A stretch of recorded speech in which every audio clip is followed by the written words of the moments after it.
आज की वीडियो में पहला सवाल, अल्मोड़ा में स्थित लाखू गुफा की खोज कब की गई। सबसे पहले इसका नाम सुधार लेना है, यह है लाखू गुफा। लाखू गुफा।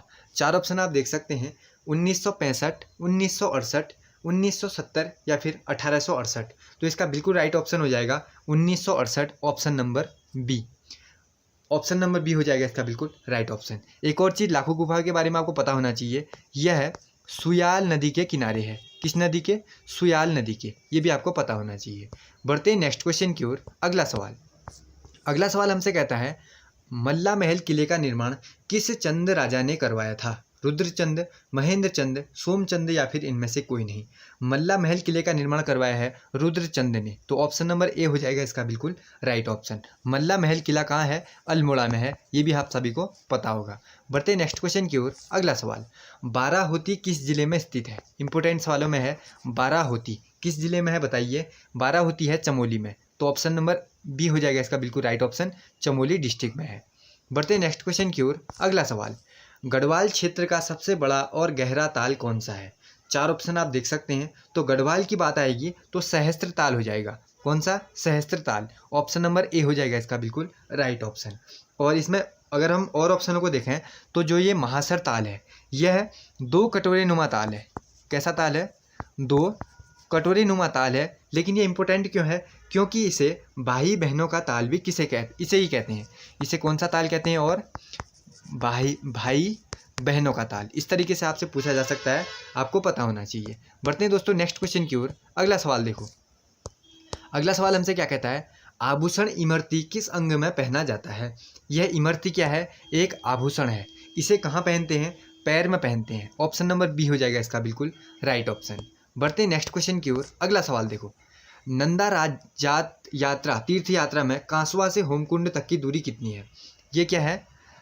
नंदा राजात तीर्थ यात्रा है। आपको पता होगा इसके बारे में। तो राजात तीर्थ यात्रा ये ऐसा है, इसमें बताना है कांसवा से होमकुंड तक की दूरी कितनी है। दोस्तों ऐसे सवाल भी आपसे पूछ लिए जाते हैं। डिस्ट्रिक्ट सीरीज में आपने इस यात्रा के बारे में बहुत अच्छी तरीके से पढ़ा होगा। तो 280 किलोमीटर है यह दूरी।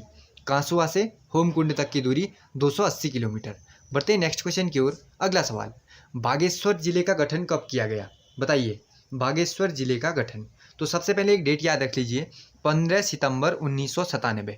इसके बारे में देखो, इस दिन दो जिलों का साथ ही साथ गठन हुआ है। सबसे पहले तो बागेश्वर, एक के साथ एक फ्री आपको याद हो जाएगा। सबसे पहले कौन सा? बागेश्वर। दूसरा जिला है चंपावत।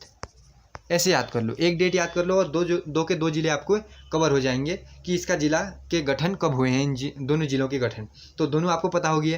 तो अगला एक ऑप्शन एक और है, सितंबर 1997 में एक और जिले का गठन हुआ, लेकिन एक दिन बाद।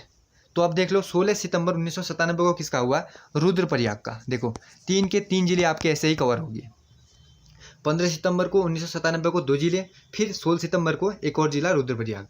अब देखो अगला सवाल,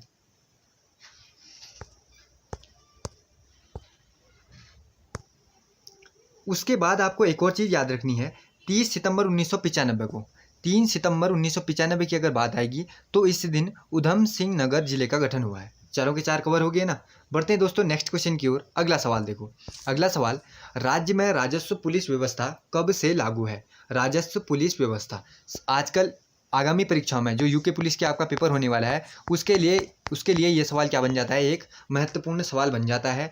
तो राजस्व पुलिस व्यवस्था के बारे में आपको पता होगा कब से लागू है। ये हमारे यहाँ 1874 से ही यह लागू है। 1874 क्या हो जाएगा? हम राइट आंसर कर लेंगे। लगभग हमारे यहाँ उत्तराखंड में 61% भाग पर यही व्यवस्था लागू थी, जिसमें क्या कहते हैं, रेगुलर पुलिस के पास ये काम ना होकर जो पटवारी होते हैं इनके पास ये काम होता है। आपने न्यूज़पेपर में आज या कल के पढ़ा होगा दोस्तों, फर्स्ट पन्ने में ही आपको क्या मिला होगा? रेगुलर पुलिस व्यवस्था को ये काम दिया जा रहा है, राजस्व पुलिस को क्या किया जा रहा है? पुलिस का काम करने से हटाया जा रहा है। तो न्यूज़पेपर में आपने पढ़ा होगा। आपके आगामी परीक्षा में जो पुलिस का पेपर आपका होने वाला है, उसके लिए यह मोस्ट इंपोर्टेंट क्वेश्चन बन सकता है, आपको पता होना चाहिए। एक बार और बता देते हैं, 1874, ऑप्शन नंबर सी। बढ़ते हैं नेक्स्ट क्वेश्चन की ओर। अगला सवाल देखो। अगला सवाल है, मोनाल पक्षी किस ऊंचाई तक मिलते हैं। मोनाल पक्षी किस ऊंचाई तक मिलेंगे? 4 ऑप्शन आप देख सकते हैं। तो इसमें चौथा वाला ऑप्शन 8,000 से 20,000 फीट क्या हो जाएगा? राइट ऑप्शन हो जाएगा। मोनाल की बात करें तो इसके बारे में क्या चीज़ पूछ सकता है? इसका वैज्ञानिक नाम पूछ सकता है। वह क्या होता है? लोफोफोरस इम्पीजेनस। लोफोफोरस इम्पीजेनस, ये भी आपको पता होना चाहिए। इसको हम क्लियर करते हैं। अब देखो, ये तो फीट में दिया है, कभी कभी ऑप्शन अगर बदल दे तो आपको एक और चीज़ पता होना चाहिए। 2500 से 5,000 मीटर की ऊंचाई पर यह मिलते हैं। शायद ये पहले भी आपने पढ़ा होगा। अगर फीट में अगर इसको करते हैं तो लगभग यही बैठता है। 8,000 से 20,000 भी याद कर लो और 2500 से 5,000 मीटर भी याद कर लो। बढ़ते हैं नेक्स्ट क्वेश्चन की ओर। एक और इंपॉर्टेंट सवाल देखिए, प्लास्टिक से डीजल बनाने का देश का पहला संयंत्र कहाँ स्थापित किया गया है? ये अगर आपसे पूछता है तो देहरादून क्या करना पड़ेगा आपको? राइट ऑप्शन करना पड़ेगा। जो प्लास्टिक से क्या बना रहा है? डीजल। और कौन सा वहाँ पर संयंत्र है? भारतीय पेट्रोलियम संस्थान है। भारतीय पेट्रोलियम संस्थान देहरादून, ये आपको पता होना चाहिए। और इस संयंत्र की स्थापना को भी, या मतलब इसे कब स्थापित किया गया है? तो 2019 में ही इसे स्थापित कर दिया था, अगस्त के महीने में। ये भी आपको पता होना चाहिए। दोस्तों यहाँ पर आपका 10 क्वेश्चन का प्रैक्टिस सेट खत्म होता है। इन 10 क्वेश्चनों में से आपका स्कोर कितना रहता है ये मुझे आप क्या करोगे? कमेंट करके बताओगे। एक अगला सवाल जो मैं आपके लिए हमेशा लेकर आते रहता हूँ, जिसका राइट आंसर क्या बताते हो आप मुझे कमेंट करके बताते हो। तो पिछले भी मैंने बहुत सारे क्वेश्चन पूछे हैं। हर प्रैक्टिस सेट के बाद एक भी क्वेश्चन ऐसा नहीं होता जिसका आप गलत आंसर करते हैं। तो इसमें भी ये क्वेश्चन दिया है मैंने, उत्तराखंड में सिंचाई अनुसंधान संस्थान कहाँ स्थित है?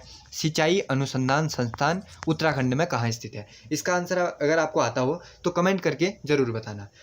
वेल्थ ऑफ नेशंस पुस्तक के लेखक कौन है? एडम स्मिथ, मार्शल, पीगू या फिर कीन्स?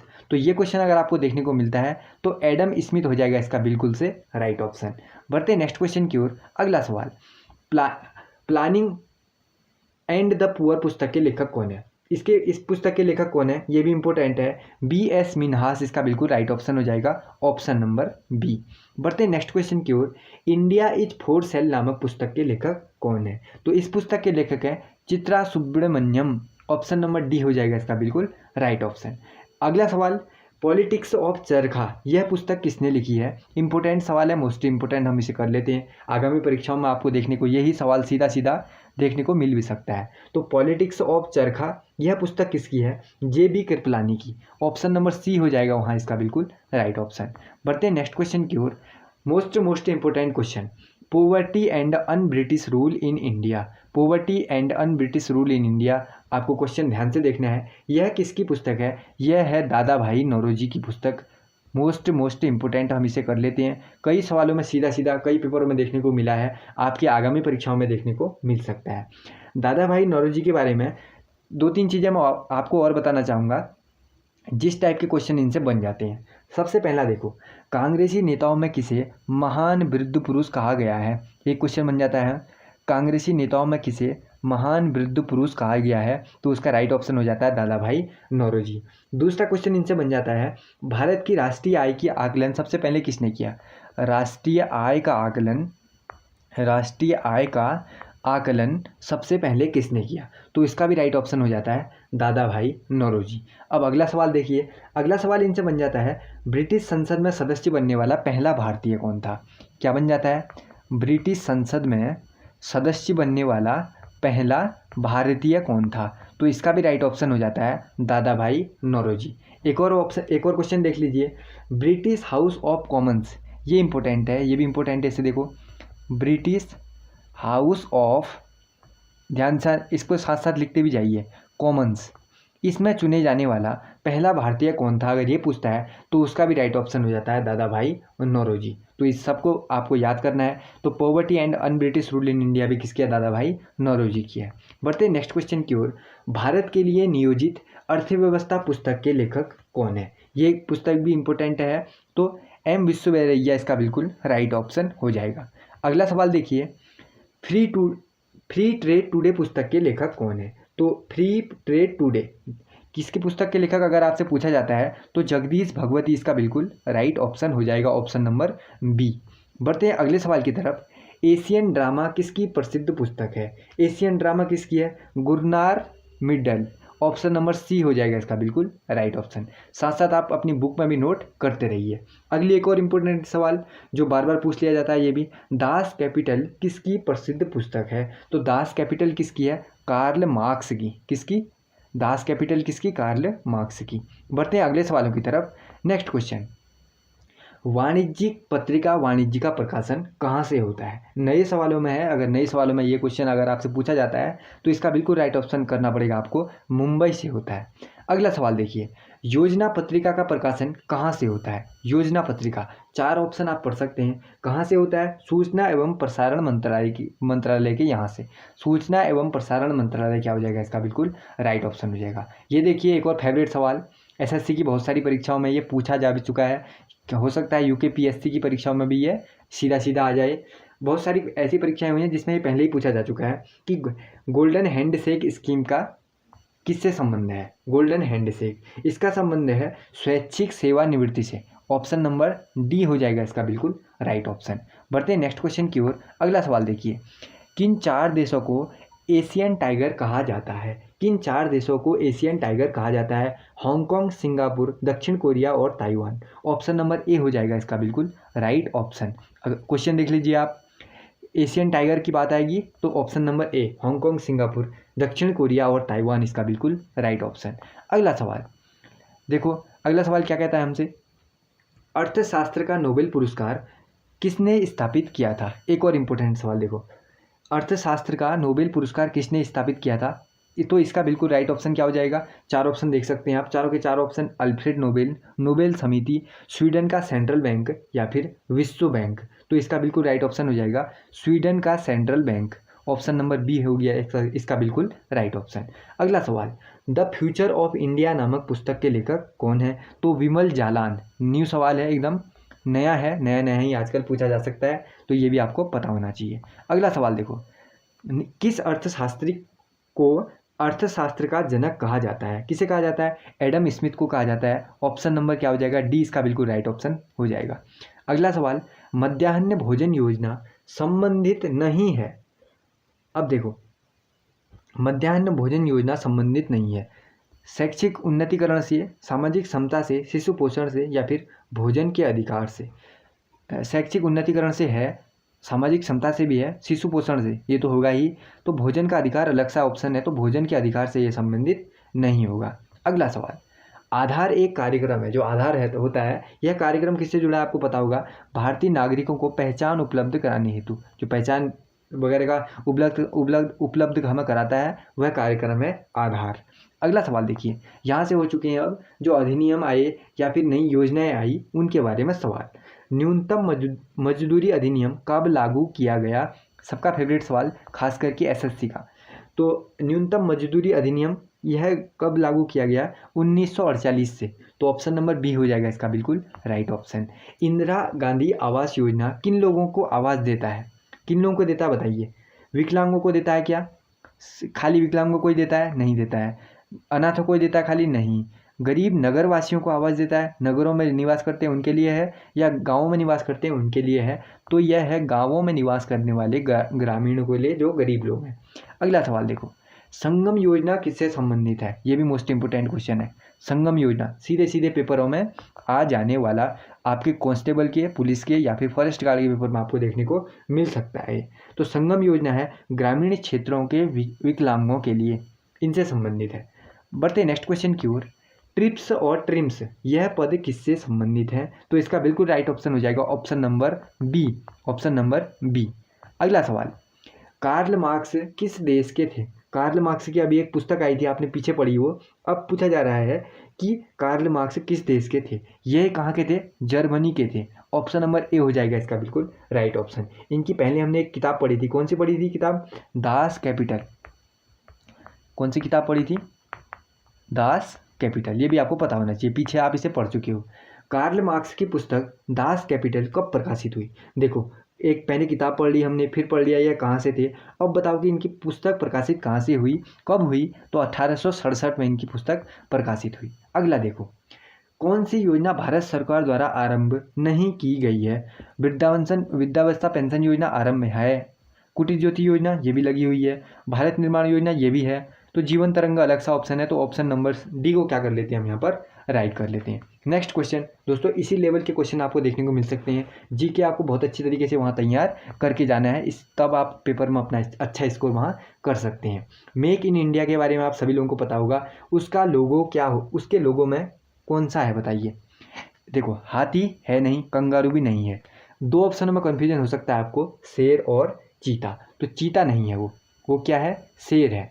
हमेशा याद रखना है, चीता को राइट नहीं करना है, राइट करना है आपको शेर को। तो शेर राइट ऑप्शन हो जाएगा मेक इन इंडिया, इसके लोगों में आपको ध्यान रखना है शेर। अगला सवाल, प्रधानमंत्री आदर्श ग्राम योजना कब शुरू की गई। आदर्श ग्राम योजना शुरू की गई 2009-2010 में, ऑप्शन नंबर ए हो जाएगा इसका बिल्कुल राइट ऑप्शन। राष्ट्रीय ग्रामीण स्वास्थ्य मिशन कब शुरू किया गया, ऑप्शन चारों के चार देख सकते हैं आप। कौन सा राष्ट्रीय ग्रामीण स्वास्थ्य मिशन, यह शुरू किया गया 2005 में। 2005 वाला ऑप्शन हमें सिर्फ एक ही देखने को मिलता है, तो एक ही को क्या कर लेते हैं हम राइट। आपको अप्रैल भी क्या होना चाहिए, पता होना चाहिए। अगला सवाल देखिए, किस मंत्रालय ने मध्याह्न भोजन योजना लागू की है। किसने की है मध्याह्न भोजन योजना। मध्याह्न भोजन के बारे में आपको बहुत अच्छी तरीके से पता होगा, यह किसने मंत्रालय ने लागू की है, मानव संसाधन विकास मंत्रालय, इसका ऑप्शन नंबर ए हो जाएगा बिल्कुल राइट ऑप्शन। अगला सवाल देखो, कलकत्ता में भारतीय सांख्यिकी संस्थान की स्थापना किसने की है। सबसे पहले एक नंबर के लिए अगर आपका कोई क्वेश्चन बन जाता है तो भारतीय सांख्यिकी संस्थान कहाँ स्थित है ये पूछ लिया जाता है, तो आपको वहाँ पर कलकत्ता क्या करना पड़ेगा, राइट करना पड़ेगा। एक नंबर आपका यहाँ बन गया। दूसरा है, इसकी स्थापना कहाँ किसने की है, तो Prakash Chand महानलोबिस, option number B को क्या करना पड़ेगा राइट। यहाँ पर आपके 2 नंबर क्या हो जाते हैं, अगर आ जाते हैं तो कंप्लीट। अगला, अटल पेंशन योजना लाई है, कब से आई है अटल पेंशन योजना, 2015 से आई है। 2015 वाले हमें 2 ऑप्शन देखने को मिलते हैं, तो ऑप्शन नंबर के हिसाब से अगर हम देखें तो 9 मई 2015 को आई है, पूरी डेट आपको पता होनी चाहिए। अगला, एक और मोस्ट इंपोर्टेंट, इसको कर लो मोस्ट इंपोर्टेंट क्वेश्चन, ये पूछा जा सकता है, मेक इन इंडिया कार्यक्रम आरंभ किया गया। मेक इन इंडिया कार्यक्रम सितंबर 2014 से शुरू किया गया, सितंबर 2014 मेक इन इंडिया आपको हमेशा याद रखना है, पेपरों में छपने वाला सवाल यह भी है। बढ़ते हैं नेक्स्ट क्वेश्चन की ओर। अगला देखो, भारत सरकार का कौन सा मंत्रालय भारत की विदेश व्यापार नीति से संबंधित है। इसमें देखो ये भी इंपॉर्टेंट क्वेश्चन है ही, रक्षा मंत्रालय तो नहीं है, यह हमें सीधे ही पता चल गया, और गृह मंत्रालय भी नहीं है। अब देखो इसमें कन्फ्यूजन होता है 2 ऑप्शनों में, पहला विदेश मंत्रालय, दूसरा वाणिज्य और उद्योग मंत्रालय। इसमें कई बच्चे कर देते हैं विदेश मंत्रालय को राइट ऑप्शन, लेकिन इसमें आप अपना नंबर गंवा देते हैं, यह ऑप्शन सही नहीं होगा। इसका राइट ऑप्शन होगा वाणिज्य और उद्योग मंत्रालय, ऑप्शन नंबर सी को हमेशा याद रखना है। बढ़ते हैं नेक्स्ट क्वेश्चन की ओर। भारत में कौन सा सतत विकास लक्ष्यों के कार्यान्वयन के लिए नोडल संस्था है, कौन सा है। अगर ये क्वेश्चन आपको पेपर में देखने को मिलता है तो सेम टू सेम ऐसा ही दिखेगा, इसमें कोई भी अंतर नहीं होगा, सेम ऐसा ही देखने को मिलेगा, और आपको वहाँ पर नीति आयोग का नाम एकदम राइट करना पड़ेगा, नीति आयोग में मिलेगा आपको पूरा 1 नंबर। बढ़ते हैं नेक्स्ट क्वेश्चन की ओर। अगला सवाल देखो, प्रधानमंत्री रोजगार प्रोत्साहन योजना का कार्यान्वयन कौन सा मंत्रालय कर रहा है, बताइए कौन सा मंत्रालय कौन सा है। इसमें फर्स्ट में नाम देखो, नाम से पता चल जाएगा, रोजगार प्रोत्साहन मंत्रालय, तो श्रम एवं रोजगार मंत्रालय कर रहा है, ऑप्शन नंबर ए हो जाएगा इसका बिल्कुल right option. Next question, Namami Gange कार्यक्रम केंद्र सरकार द्वारा कब अनुमोदित और एकीकृत संरक्षण मिशन है, बताइए। 4 ऑप्शन आपको देखने को मिल सकते हैं, तो सीधे सीधे हमें पता है 2014 में, 2014 वाला ऑप्शन एक ही मिलता है, तो जून 2014 को क्या कर लेते हैं हम राइट ऑप्शन कर लेते हैं। यहाँ पर दोस्तों हम पूरे इंपोर्टेंट क्वेश्चनों को ही देख रहे हैं। एक और क्वेश्चन देखो, ये भी इंपॉर्टेंट है, मिशन इंद्रधनुष जो कि भारत सरकार का एक कार्यक्रम है, किससे संबंधित है। आपने अगर एड वगैरह में देखा होगा तो आपको ये मिशन इंद्रधनुष से पता चल गया होगा किससे संबंधित है करके। तो स्वच्छता, टीकाकरण, डिजिटलीकरण या फिर राजमार्ग विकास, 48 नंबर वाला क्वेश्चन है। इसका ऑप्शन आपको क्या करना है, मुझे कमेंट करके बताना है कि यह मिशन इंद्रधनुष किससे संबंधित है। टीवी वगैरह में आपने एड इसका ज़रूर से देखा होगा, अगर आपको आता है तो कमेंट करके मुझे जल्दी से बताइए। फिर मिलते हैं दोस्तों ऐसी किसी नई वीडियो के साथ में।